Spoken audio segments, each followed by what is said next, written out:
Assalamualaikum warahmatullahi wabarakatuh. Perkenalkan, nama saya Nufitri Ainaya dari Institut Ilmu Qura Al-Islami, Prodi Manajemen Pendidikan semester 3. Untuk memenuhi mata kuliah Akhlak Aswaja, di sini saya akan menjelaskan beberapa materi yang telah saya pelajari. Ada beberapa topik atau materi yang akan dibahas. Yang pertama, perbedaan antara akhlak, etika, moral, dan susila. Yang kedua, landasan dan sumber ajaran akhlak dalam konsep baik buruk berdasarkan ajaran akhlak, moral, dan etika. Yang ketiga, akhlak kepada Allah Subhanahu wa Ta'ala dan akhlak kepada Rasulullah SAW. Yang keempat, akhlak terhadap diri sendiri, akhlak kepada orang lain, dan akhlak terhadap anak. Yang kelima, akhlak terhadap guru, keluarga, dan saudara. Yang pertama yang saya akan bahas yaitu perbedaan antara akhlak, etika, moral, dan susila. Pengertian akhlak ada beberapa pendapat.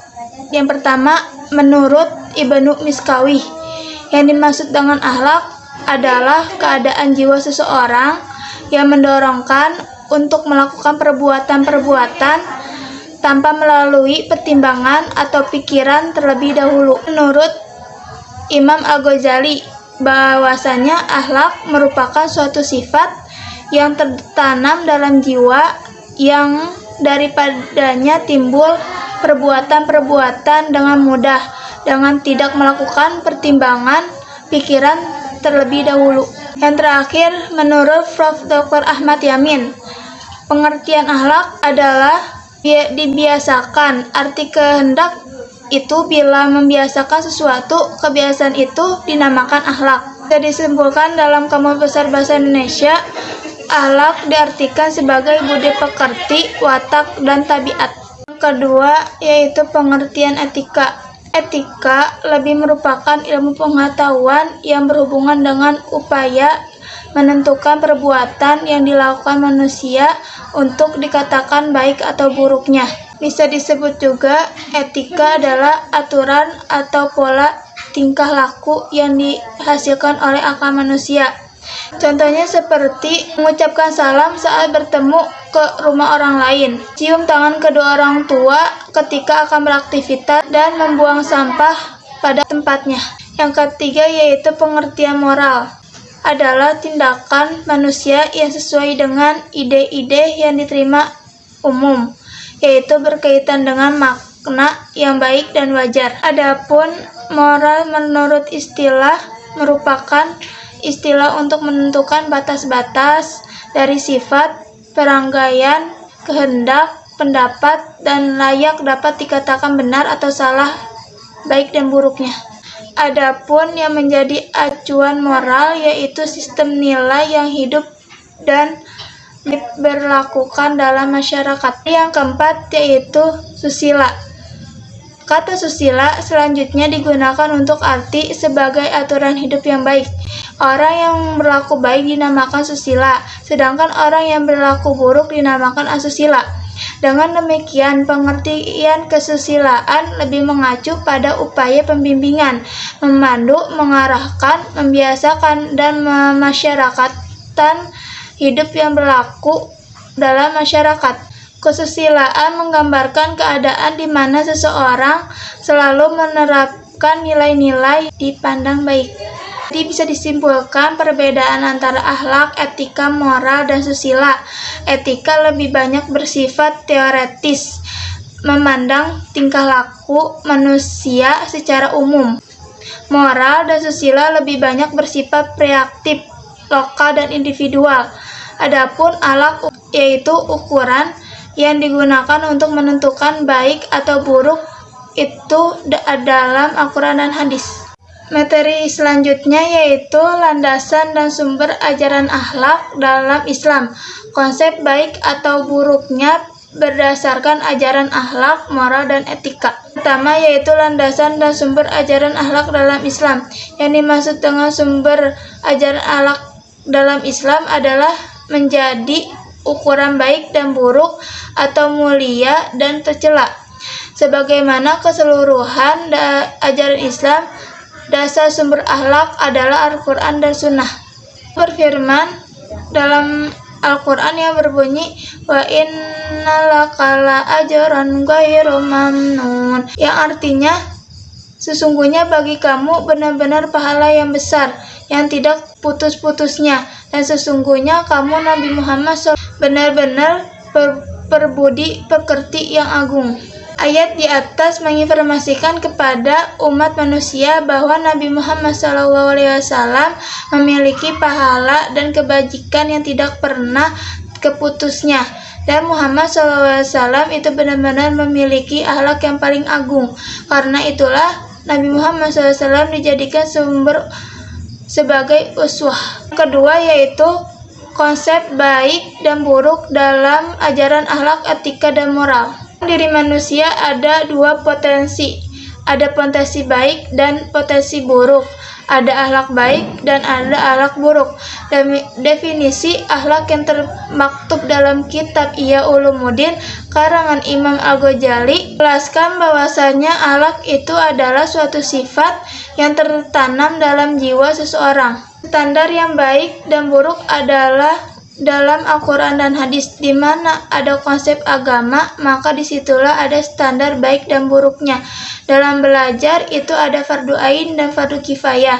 Sunnah, hal-hal yang berhubungan dengan akidah, fikih, tasawuf itu adalah wajib. Dalam akidah mutlak wajib seseorang untuk mengetahui sehingga dia terlepas daripada taklid. Taklid itu adalah mengikuti secara membabi buta syari'inya. Materi yang selanjutnya yaitu akhlak terhadap Allah Subhanahu wa taala dan akhlak terhadap Rasulullah SAW. Yang pertama yaitu akhlak terhadap Allah Subhanahu wa taala. Umat Islam memang selayaknya harus berakhlak baik kepada Allah Subhanahu wa taala, karena Allah lah yang telah menyempurnakan penciptaan manusia sebagai makhluk yang sempurna. Untuk itu akhlak kepada Allah Subhanahu wa taala itu hukumnya wajib. Seperti kalau sedang beri nikmat oleh Allah, kita harus menyukurinya. Tingkah laku dan sikap dari manusia kepada Allah Subhanahu wa taala. Yang pertama, memuji Allah dengan penuh keyakinan. Yang kedua, bertawakal atau berserah diri kepada Allah. Tiga, berbaik sangka kepada Allah Subhanahu wa taala, beribadah hanya kepada Allah, berdoa khusus kepada Allah, zikrullah yaitu ingat kepada Allah. Yang kedua yaitu akhlak terhadap Rasulullah SAW. Akhlak kepada Rasul adalah sikap dan perilaku terhadap Nabi Muhammad sebagai Rasulullah yang membawa ajaran Islam di muka bumi ini. Selain itu, manusia wajib mencintai dan menaati pada yang diajarkan Rasulullah SAW sebagai wujud kecintaannya dan pengabdiannya diri sebagai hamba Allah. Tingkah laku manusia terhadap Rasulullah SAW. Yang pertama, kita harus taat kepada Rasulullah. Yang kedua, menghidupkan sunnah bagi seorang muslim. Yang ketiga, membaca salawat salam pada Rasulullah. Yang ketiga, kita harus mencintai keluarganya, dan kita juga harus menyayangi anak yatim. Materi yang selanjutnya yaitu akhlak terhadap diri sendiri, akhlak terhadap orang lain, dan akhlak terhadap anak. Pertama yaitu akhlak terhadap diri sendiri. Dalam surah Al-Luqman ayat 18 yang berbunyi wala tusair khaddaka linnasi wala tamshi fil ard innallaha la yuhibbu kulla mukhtarin fakhur. Sederhanakanlah kamu dalam berjalan dan tundukkanlah suaramu, sesungguhnya seburuk-buruknya suara ialah suara keledai. Kedua yaitu akhlak terhadap orang lain. Yang kedua yaitu akhlak terhadap orang lain. Dalam surah Al-Luqman dikatakan, janganlah kamu memalingkan mukamu dari manusia karena sombong, dan janganlah kamu berjalan di muka bumi ini dengan angkuh. Sesungguhnya Allah tidak menyukai orang-orang yang sombong. Tiga yaitu akhlak terhadap anak. Akhlak terhadap anak mempunyai dua metode. Pertama, metode keteladanan. Yang kedua yaitu metode kebiasaan. Yang pertama, metode keteladanan. Metode keteladanan merupakan tun hasanah. Anak-anak memiliki kecenderungan atau sifat peniru yang sangat besar. Contohnya, teladan yang baik dari orang-orang yang dekat dengan anak itu yang paling tepat. Dalam hal ini, orang yang paling tepat yaitu orang tuanya. Kedua, yaitu metode kebiasaan. Sejak kecil, anak harus dibiasakan untuk melakukan kegiatan-kegiatan yang baik. Dilatih untuk bertingkah laku yang baik, diajar sopan, santun, dan sebagainya. Materi yang terakhir yaitu akhlak kepada guru, akhlak kepada keluarga, dan akhlak kepada saudara. Pertama yaitu akhlak terhadap guru. Di dalam Islam, guru merupakan orang berilmu yang harus benar-benar kita hormati. Selagi apa yang disampaikannya merupakan kebenaran dari sesuai dengan yang Rasulullah SAW ajarkan. Karena darinya kita dapat memperoleh ilmu yang tak terbatas. Ada beberapa adab kepada guru. Yang pertama, mendoakan kebaikan guru, tidak mengadu di hadapan guru, menghormati hak guru, merendah diri di hadapan guru. Kedua, yaitu akhlak kepada keluarga. Keluarga yang seimbang adalah keluarga yang ditandai oleh adanya keharmonisan, hubungan antara relasi antara ayah, ibu, serta anak-anak, dengan saling menghormati dan saling memberi tanpa harus diminta. Sikap yang harus dimunculkan oleh setiap keluarga anggota. Pertama, harus tanggung jawab. Yang kedua, kerjasama. Yang ketiga, keseimbangan. Yang keempat, kedisiplinan. Yang kelima, kasih sayang. Yang ketiga yaitu akhlak kepada saudara. Sebagai seorang muslim, kita harus menutupi aib saudaranya, menjaga hak dan kewajiban muslim, mendamaikan perselisihan, memaafkan saudaranya.